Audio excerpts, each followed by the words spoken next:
Returning now to that breaking news out of Bangkok, really, where Jacinda Ardern has been meeting with the Chinese Premier Li Keqiang.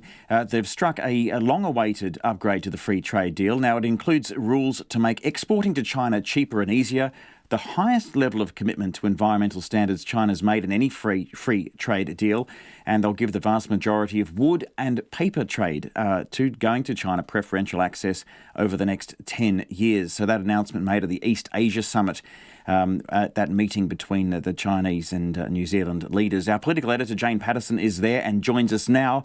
Good evening, Jane. How big a deal is this?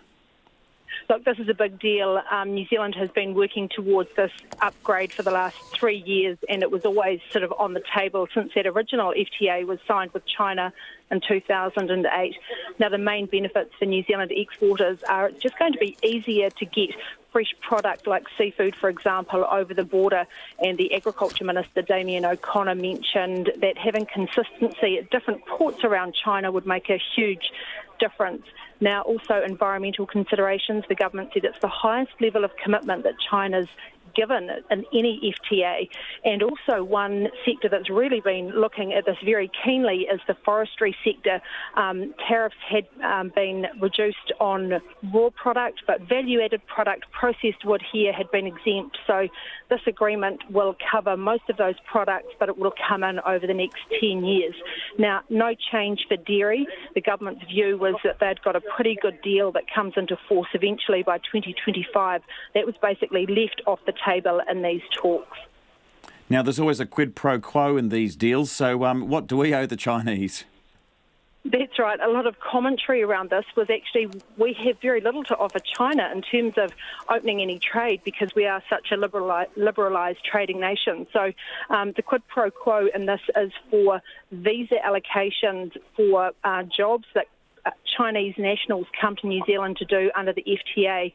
There's no increase in the number of visa allocations, but basically the kind of jobs that they'll be able to do have changed, or haven't changed, but there'll be more visas for jobs like tour guides and now a new definition of tour specialists in the tourism field, and also for Mandarin language speakers. So the number for those visas will increase, but as I said, the cap for total visa allocation stays the same.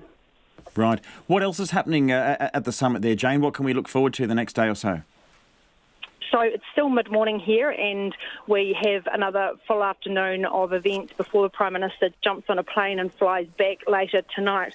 But the next big one here is the RCEP summit.